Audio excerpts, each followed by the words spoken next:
aquella noción que teníamos de libertad como el sujeto dueño de sus acciones absolutas está absolutamente mediatizado por la lógica del mundo, por el capital, etc.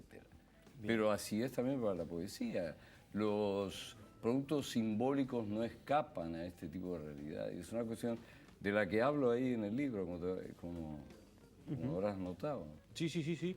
Hay toda una serie de reflexiones muy interesantes. Algunas las estábamos conversando previamente, algunas similitudes de repente con autores. Similitudes, no, perdón, eso es un atrevimiento de mi parte. Pero a mí me hiciste acordar algunos autores de esta región del mundo. Usted decía, por ejemplo, Oliverio Girondo, pero después.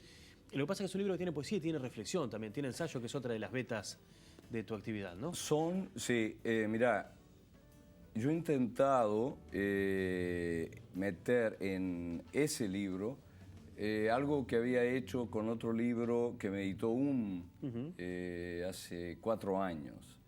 Y es una mezcla de poesía y ensayo, pero de ensayo poético y de un ensayo no ortodoxo en el sentido de que no hay un argumento que tenga que seguir. Es un ensayo un poco a los saltos, y eso es lo poético que tiene.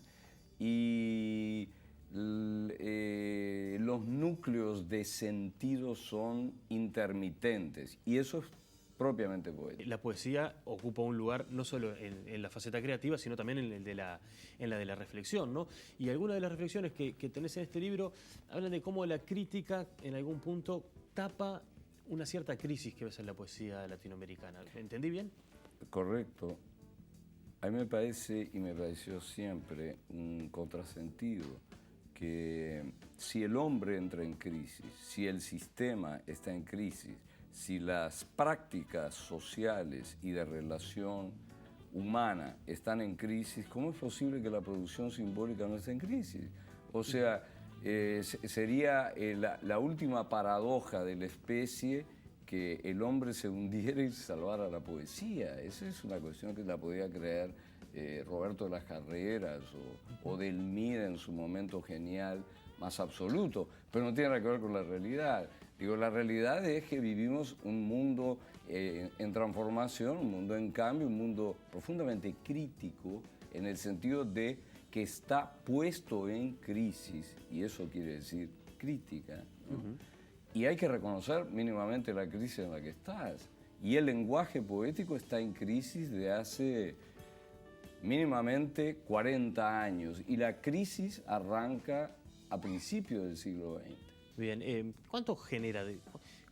Muchas veces, o hay algunas teorías que dicen que la poesía surge, o que los vaivenes emocionales y de situaciones de vida y demás generan poesía, generan arte, ¿no? Como que los desbalanceos emocionales hacen que a las personas que tienen una capacidad artística, bueno, tengan como un insumo ahí.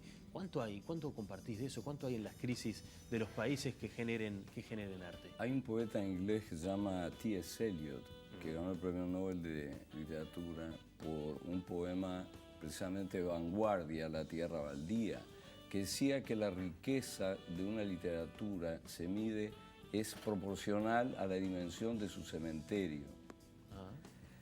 Bueno, Eliot exageraba porque además tenía un sentido del humor como muy británico, pero hay algo real, ¿eh?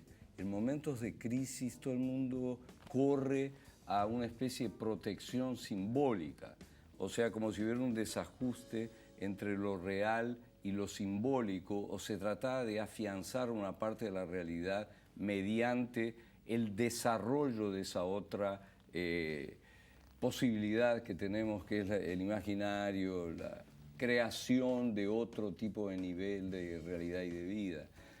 En este momento hay una especie de hiperproducción de poética a nivel latinoamericano.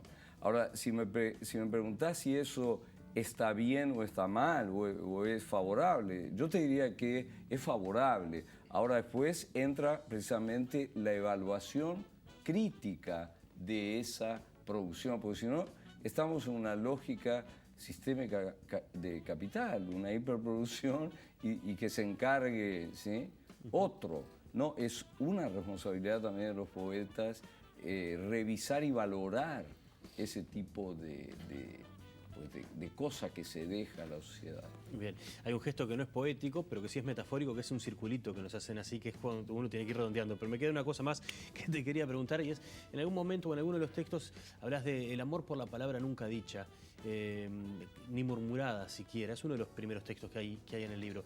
Pensaba cuánto de eso hay en el...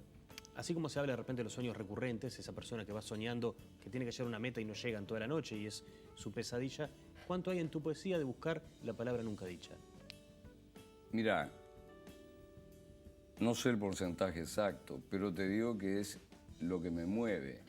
De alguna manera es el impulso generador de la escritura, o sea, el no saber.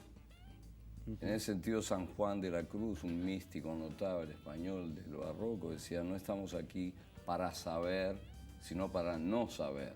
No es aplicable a nosotros, pero es un sentido de orientación que te puede funcionar poéticamente.